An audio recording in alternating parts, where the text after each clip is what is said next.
지난주에 우리가 오후 3시 반에 우리 90주년의 감사 예배를 드렸죠. 정말로 저는 시간이 되게 빨리 간 줄 몰랐어요. 모든 순서가 맞춰지고 헤어질 시간이 되었는데 벌써 밖이 어둑어둑해졌었고 4시간이라는 시간이 훌쩍 지나가 있었더라고요. 한편으로 너무나도 감사했고 감격적이었고, 그런데 한편으로 저에게는 되게 무거운 짐 같은 것이 느껴졌어요. 어떻게 해야 되지? 이렇게 은혜로운 교회, 이렇게 아름다운 교회, 이렇게 하나님께서 사랑하시는 우리 전입교회를 이제 앞으로 어떻게, 분명히 하나님께서 세워가실 것을 믿지만 그럼에도 불구하고 나는 어떻게 해야 되지라는 어떤 무거운 십자가, 무거운 짐 같은 것이 제 어깨를 좀 짓눌렀던 그런 경험을 하기도 했습니다. 여러분, 성도님들 어떠셨어요? 좋으셨어요? 별로 안 좋으셨어요? 별로 안 좋으셨구나. 다시 한번 여쭤볼게요. 좋으셨어요? 네, 저는 되게 그 두 가지 감정이 되게 교차했어요. 기쁘고 감사하고 감격적이었고, 또 한편으로는 또 하나님께서 주신 이 사명 어떻게 감당해야 되나 라는 간절한 기도가 제게 있었습니다. 그래서 저는 오늘 새로운 첫 출발점에 선 것 같은 심정을 가지고, 마음을 가지고 오늘 하나님의 말씀을 나누고자 합니다. 2부 예배 드리기 전 바로 우리 장로님들과도 함께 기도하면서 우리가 이제 90년의 시간을, 그 은혜의 시간을 우리가 기억하고 우리가 어떻게 또 비전 2031을 이루어갈 것인가 함께 기도하며 이제 또 다른 출발점, 또 다른 그 은혜를 함께 나누는 저와 여러분 되어질 수 있기를 주님의 이름으로 축원합니다. 그래서 저는 교회라는 것을 다시 한번 생각하게 됐어요. 교회란 뭘까? 도대체 교회를 어떻게 정의 내려질 수 있을까? 학자들마다 교회를 보는 시각, 그 각도, 신학적인 입장에 따라서 조금은 교회를 어떻게 정의하느냐는 조금씩 다를 수 있어요. 로저 와그너라는 그런 학자는 교회는 하나님의 언약 백성의 공동체다라고 정의하기도 했었고, 이미 우리는 교회는 하나님이 세우신 공동체요, 믿음의 공동체라는 것을 너무나도 잘 알고 있습니다. 그럼에도 불구하고 또다시 제가 교회를 이야기할 수밖에 없는 것은 교회는 우리의 전부이기 때문에 그렇습니다. 우리 성도님들에게 좀 묻고 싶습니다. 여러분에게 교회는 어떤 곳입니까? 여러분에게 전입교회는 어떤 곳입니까? 지금 온라인으로 예배드리는 우리 성도님들에게도 묻고 싶습니다. 여러분에게 전입교회는 어떤 곳입니까? 저는 여러분의 삶의 전부가 우리 믿음의 공동체 안에서 이루어지는 삶이 되어질 수 있기를 주님의 이름으로 축원합니다. 교회는요, 그래서 거룩한 곳이에요. 그리스도의 몸이고요, 우리 신앙의 전부여야 됩니다. 왜냐하면 교회는 하나님이 임재하시는 곳이기 때문에 그렇습니다. 그래서 저는 오늘 성막이라는 것을 통해서 하나님께서 이루시고자 하는, 하나님께서 베푸시고자 하는 교회의 모습들을 다시 한번 바라볼 수 있는 시간을 가지려고 합니다.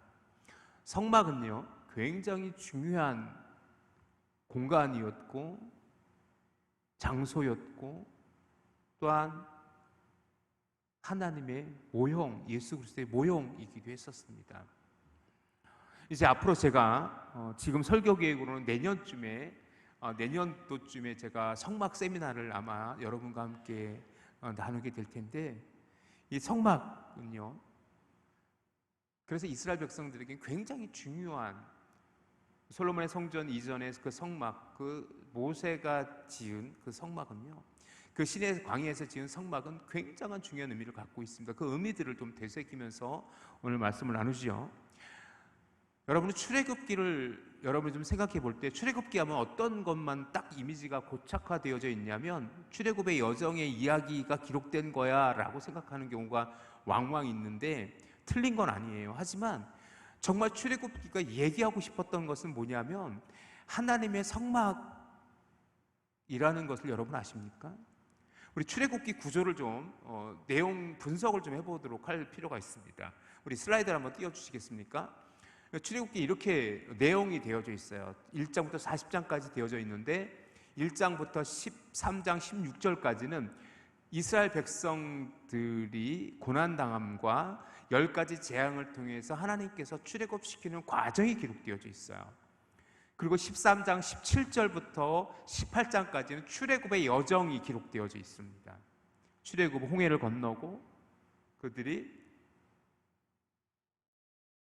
가나안 그 광야로 진입하는 그런 과정의 이야기들이 기록되어져 있다. 그 과정에서 전쟁의 기록도 있고 또 그들이 무리바에서 다투는 기록도 있어요. 자, 그런데 그들이 19장에 와서 출애굽기 19장에 이르러서 그들이 시내산이라는 곳에 도착합니다. 그리고 그곳에서 19장부터 24장까지는 시내산에서의 그 언약에 대한 내용이 기록되어져 있고요. 25장부터 40장까지는 그 중심이 다 성막의 이야기라고 보셔도 상관없을 정도로, 틀리지 않을 정도로 25장부터 31장까지는 성막에 대한 명령, 그리고 성막에서 사역할 제사장에 대한 규례, 그리고 26장부터 32장부터 40장까지는 실제적으로 그들이 성막을 짓는 과정, 그리고 마지막으로 성막이 완성되어지면서 출애굽기는 끝이 나버려요.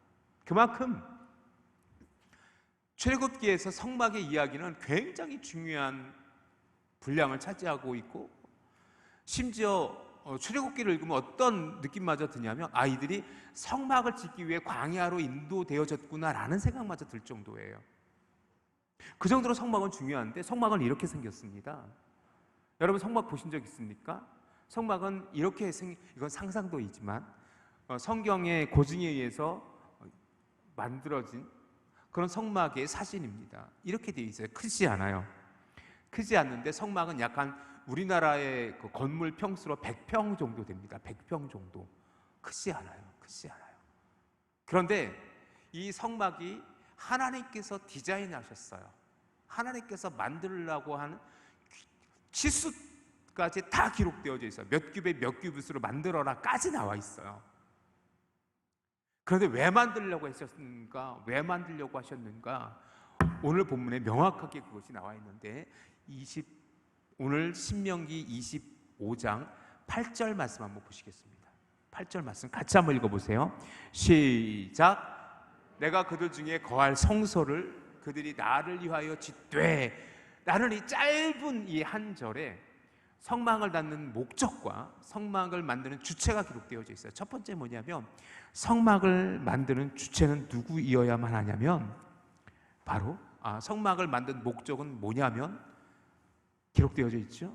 내가 거할 성소. 이 성막이라는 히브리 원어가 미슈칸인데요. 미슈칸이라는 뜻이 거주하다라는 뜻을 가지고 있어요. 영어로는 타바나클이라고 표현되어져 있는데 말 그대로 천막이에요. 천막. 천막이에요. 텐트예요. 텐트. 그런데 이것을 왜 만들려고 하셨냐면 28절 말씀 다시 한번 보세요. 내가 그들 중에 거할 장소. 이것이 성막을 만드는 목적이었다라는 거예요.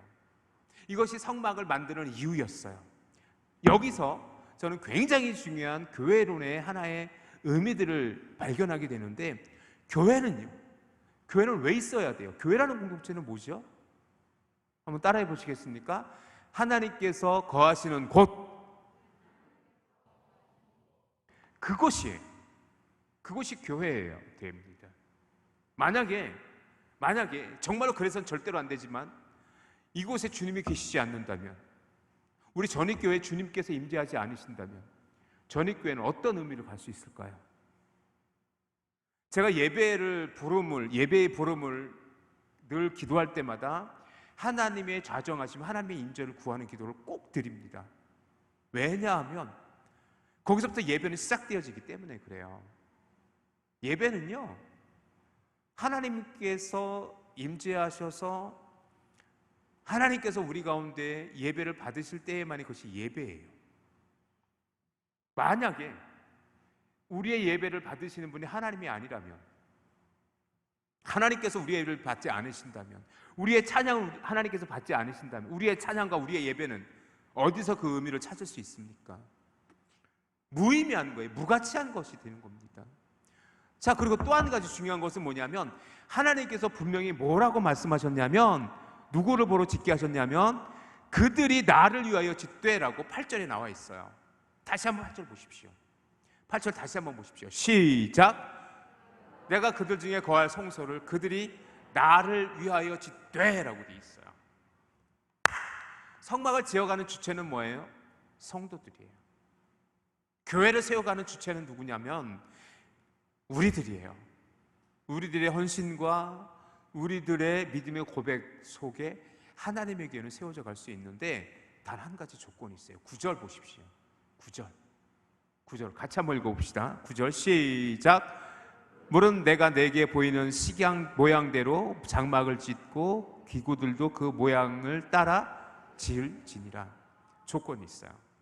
뭐냐면 하나님께서 명령하신 대로, 하나님께서 말씀하신 대로, 하나님께서 설계한 그대로 지어야 돼요. 그것이 명령이에요. 그래서 여러분 출애굽기에서 실제적으로 25장부터 오늘 본문부터 계속해서 성막의 규례들이 나와요. 몇 규빗, 몇 규빗, 몇 규빗, 몇 규빗.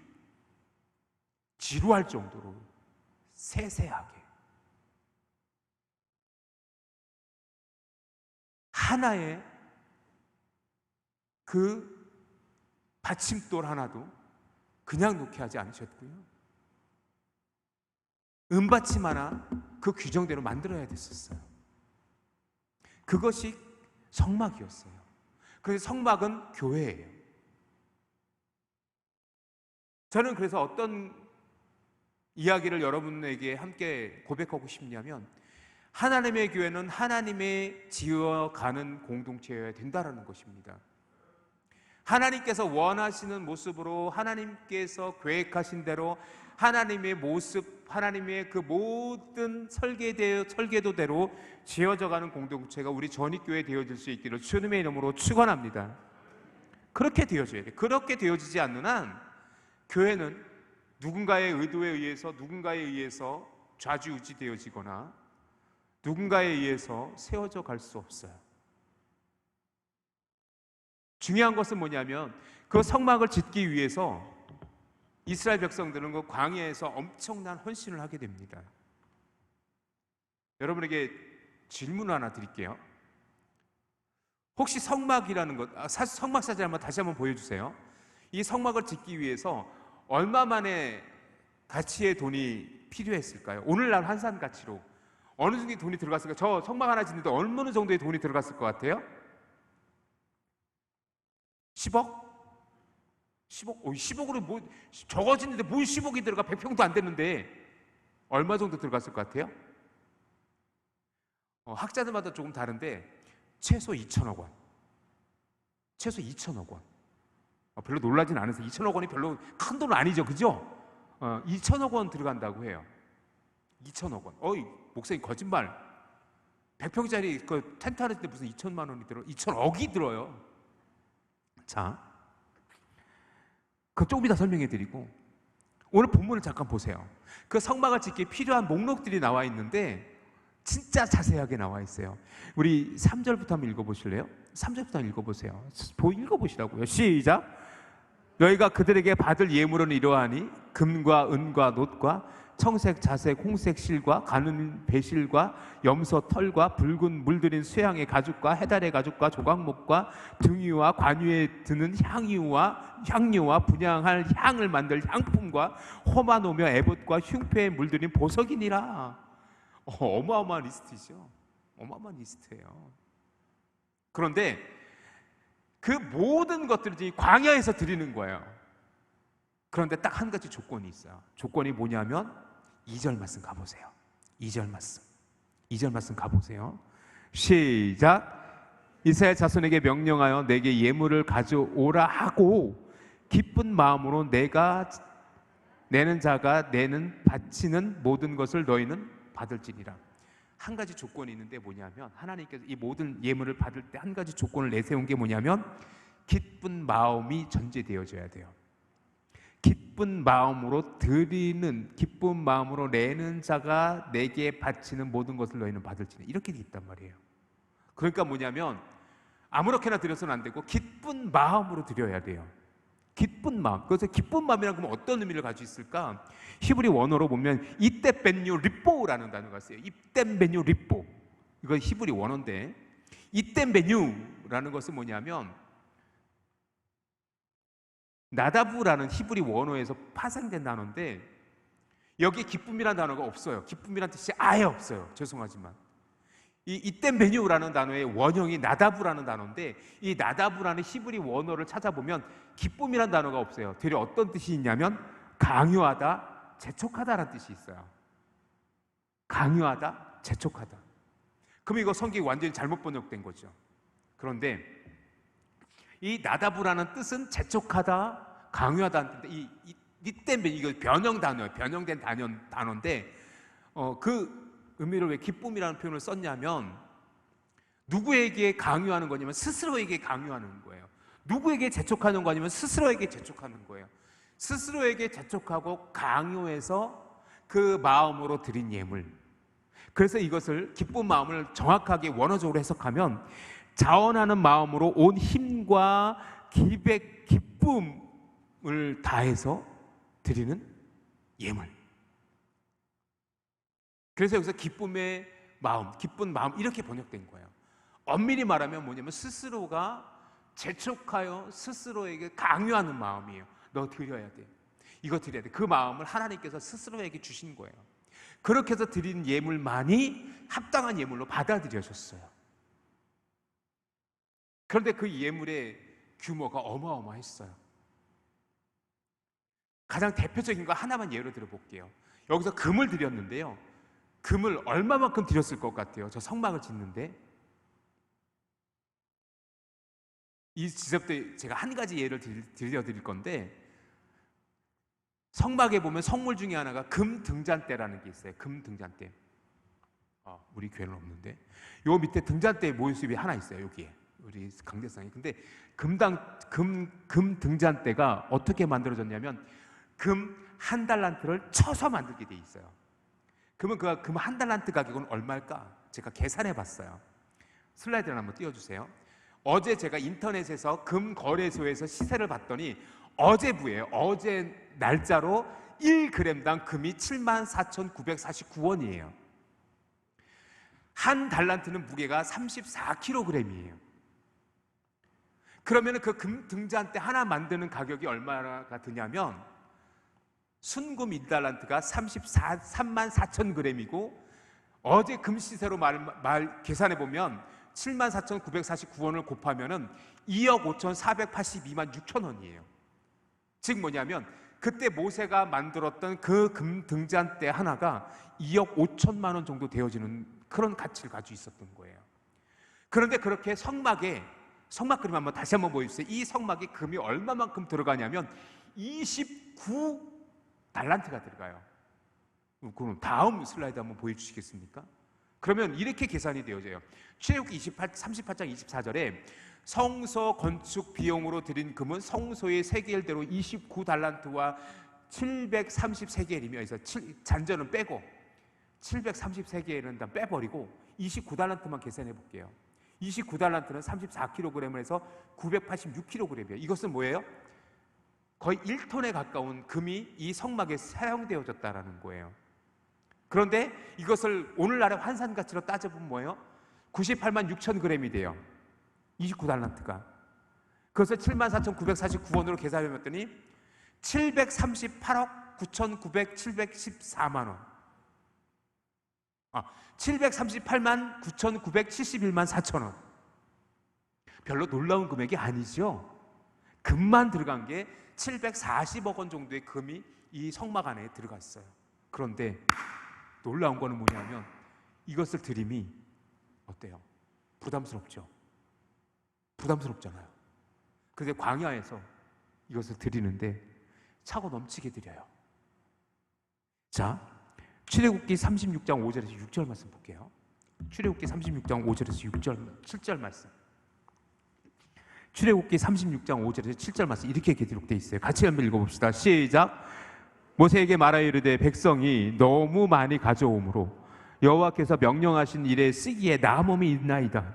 모세가 명령을 내리매 그들이 진중에 공포하여 이르되 남녀를 막론하고 성소에 드릴 예물을 다신 만들지 말라 하매 백성이 가져오기를 그치니 있는 재료가 모든 일을 하기에 넉넉하여 남음이 있었더라. 아멘. 놀랍지 않습니까? 지금 금만 1톤이에요. 오늘날 환산가치로 740억 원어치예요. 그런데 그것이 모세가 성막을 지을 테니 예물을 내십시오 했더니 뭐예요? 너무 많이 내는 거예요. 너무 많이 내서 모세가 이제 감당할 수가 없어서 공포해요. 그만 가져와! 제발 그만 가져와! 이제 차고도 넘쳐. 오늘 우리 교회에 그런 은혜가 있어지길 주님의 이름으로 축원합니다. 사랑하는 성도 여러분, 이것이 은혜입니다. 이것이 하나님의 교회입니다. 하나님께서 차고 넘치게 채우시고 그 은혜의 역사를 이루실 줄 믿습니다. 그런데 여러분 궁금하지 않으세요? 광야인데 이들은 어디에 있어요? 지금 시내 광야에 있어요. 혹시 그 광야를 가보신 분 혹시 계실지 모르겠지만 저도 아직 못 가봤지만 광야에 금이 어디 있어요? 이런 금은 보석이 어디 있어요? 그런데 이들이 어떻게 이것을 냈을까요? 자, 이들이 애굽에서 어떻게 살았어요?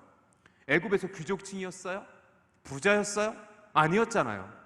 그들은 430년 동안 그들은 애굽의 노예 생활을 했단 말이에요. 그럼 그들이 부르짖어 하나님 도저히 못 살겠습니다. 부르짖어 하나님께서 그들을 출애굽시킨 거잖아요. 근데 그들이 무슨 돈이 있어서 무슨 금이 있어서 무슨 보화가 있어서 이렇게 채우고도 남을 정도로 모세 앞에 하나님 앞에 내어드릴 수 있었을까요? 궁금했어요. 저도. 궁금하지 않으세요? 어디서 났어요? 이 금. 이 금 어디서 났냐고. 이 은, 이 동, 이 호마노, 각종 보석, 비치, 에메랄드, 사파이어, 이게 다 필요했던 보석들이에요. 어디서 났을까요? 하나님께서 예비하셨어요. 믿습니까? 하늘에서 떨어졌을까요? 땅에서 쏟았을까요? 아니에요. 우리 출애굽기 12장 한번 가보실래요? 35절, 36절 한번 가보세요. 출애굽기 12장 35절, 36절 한번 가보세요. 같이 한번 읽어봅시다. 시작. 출애굽기 12장. 자막이 잘못되어 있어요. 출애굽기 12장 35절, 36절. 시작. 이스라엘 자손이 모세의 말대로 하여 애굽 사람에게 은금 패물과 의복을 구하매 여호와께서 애굽 사람들에게 이스라엘 백성에게 은혜를 입히게 하사 그들이 구하는 대로 주게 하심으로 그들이 애굽 사람의 물품을 취하였더라. 결국 뭐예요? 이들이 출애굽할 때 그들은 뭐예요? 애굽 사람들로부터 은금 패물을 다 받아올 수 있었어요. 그런데 오늘 본문이 솔직히 오늘 본문의 번역을 저는 마음에 들어하지 않아요. 정확한 번역이 아니에요. 이것은 뭐냐면 이 본문을 읽으면 어떤 뉘앙스로 읽혀지냐면 이스라엘 백성들이 애굽 사람한테 가서 우리 이제 출애굽할 건데 바로 왕이 하나님께서 10가지 재앙 때문에 바로 왕이 우리를 놓아주기로 했어. 우리 광야로 가야 되는데 우리 조금만 도와줘. 해서 애굽 사람들이 그래 그동안 고생했어. 세전이야. 세경처럼 조금 나눠줬던 그 은금 패물이었을까요? 그런 식으로 읽혀지는데 절대로 그런 뉘앙스 아닙니다. 히브리 원어를 보면요, 여기서 취하였더라라는 단어를 여러분이 주목해 볼 필요가 있어요. 취하였더라라는 단어는 약탈하다라는 뜻을 가지고 있어요. 여러분 성경에 1번하고 풋노트가 달려 있을 거예요. 여러분 성경을 잘 보세요. 여러분 성경에 취하였더라 끝에 1번이라고 돼 있고 성경 맨 밑에 줄에 약탈의 뜻이 있음이라고 하면 기록되어져 있을 거예요. 이거 낫짤이라는 단어인데 강제로 빼앗다라는 뜻이에요. 쉬운 말로 이것은 뭐냐면 출애굽의 과정 속에서 그들이 구걸하여 얻은 게 아니라 당당하게 가서 약탈한 거예요. 그럼 저한테 이렇게 질문할 수 있어요. 목사님 이건 나쁜 짓이잖아요. 아니요, 그 당시 문화예요. 그 당시 전쟁에서 승리한 국가는 패전 국가의 모든 것을 소유물로 삼을 수 있었어요. 이걸 전리품이라고 해요. 지금 이들이 취하였던 것은 뭐냐면, 그들이 취한 것은 뭐냐면 전리품으로 가져온 거예요. 그러니까 뭐냐면 이렇게 생각하면 돼요. 이들이 출애굽을 앞두고 그 마지막 6월절 그날에 하나님께서 6월절에 율례를 정하시고, 그때 그들이 출애굽할 때 어떤 일을 또 같이 했냐면 그 애굽 땅의 모든 사람들의 은금 패물을 다 강탈할 수 있었어요. 이것이 승리를 선포하는 모습이었었어요. 그리고 이것을 하나님께서 하셨던 이유는 뭐냐면 이 광야에서 이들로 하여금 성막을 짓기에 부족함이 없도록 이미 예비하신 것으로 이해되어질 수 있다는 겁니다. 결국 이들이 1톤의 금과 그 이상의 각종 금은 보석을 여호와의 성막 짓는 것에 내어놓을 수 있었던 것은 뭐냐면 하나님께서 그들을 승리케 하셨고 승리의 전리품이었음을 믿으시길 주님의 이름으로 축원합니다. 기억하십시오. 우리가 여호와를 섬기고 하나님의 거룩한 백성으로 하나님 앞에 나아가 우리가 하나님의 교회로 세워가는 것은 하나님이 주신 은혜이고 하나님이 주신 축복의 산물을 가지고 주님께 내어놓을 수 있어야 된다는 것을 여러분이 기억하시기를 주님의 이름으로 축원합니다. 그래서 정말 중요한 것은 뭐냐면 하나님께서 우리로 하여금 하나님의 거룩한 교회로 세워가기에 우리에게 은혜를 주시고 우리로 승리케 하시고 우리로 말미암아 부족함 없이 채운 것들로 우리를 내어놓게 하심을 믿으시길 주님의 이름으로 축원합니다. 그리고 또 하나 중요한 것은 뭐냐면 그것을 우리가 내어놓았다 해서 그것을 우리 마음대로 할 수 있는 것은 아무것도 없었어요. 모세도 아론도 그 이스라엘 백성들도 그 누구도 그 하나님께 드린 예물을 가지고 그들이 좋아하는 모양, 그들이 계획한, 그들이 생각했던 모양으로 성막을 지은 것이 아니라 뭐예요? 하나님께서 명령하신 대로 지어야만 했었던 겁니다. 우리 9절 말씀 다시 한번 보실래요? 9절 말씀 정확하게 기록되어져 있죠. 9절 말씀 다시 한번 읽어보십시오. 시작. 물론 내가 내게 보이는 모양대로 장막을 짓고 기구들도 그 모양을 따라 지을지니라. 믿습니까? 교회 공동체가 이러한 공동체가 되어줘야 돼요. 오늘 전이성결교회는요 90년이 지나 100년을 향해 나아갈 때에 이러한 믿음의 고백이 전제되어져 있는 공동체가 되어져야 됩니다. 두 가지만 기억하지요. 하나님의 임재, 그리고 하나님께서 원하시는 교회. 그것을 이루기 위해선 성도의 헌신이 전제되어져 있지요. 우리 교회 그렇습니까? 우리 교회가 그러한 교회입니까? 그렇다면 이제 말씀을 정리하고자 합니다. 사랑하는 성도 여러분, 교회는요 하나님께서 임재하시는 곳이어야 되고 그 교회는 성도들의 헌신으로 세워져 가는 공동체입니다. 하지만 하나님께서는 그 성도들의 헌신 그 이전에 하나님께서 우리를 그 성도들을 축복하시고 그 드리고도 남음이 있도록 하나님께서 축복하신다는 사실을 여러분 기억하십시오. 그리고 그 드리는 헌신으로 드렸다 해서 내가 원하는 대로 교회가 세워지는 것이 아니라 내가 원하는 대로 교회를 세워갈 수 있는 것이 아니라 오직 하나님께서 명령하신 대로 하나님께서 말씀하신 대로 하나님께서 계획하신 대로 그 하나님의 교회를 하나님이 디자인한 교회로 세워가신다는 것을 믿고 그 믿음의 교회를 우리가 순종함으로 세워가는 우리 믿음의 성도들 되어질 수 있기를 주님의 이름으로 축원합니다. 그래서 오늘 설교 제목이 오늘 설교의 결론입니다. 설교 제목 시작. 다시 큰 소리로 시작. 끝에 전이 성결교회 붙여서 한 번 더 시작. 전이 성결교회 마지막으로 큰 소리로 시작. 함께 세워가는 믿음의 공동체 전이 성결교회 그 교회가 되어줄 수 있기를 주님의 이름으로 축원합니다.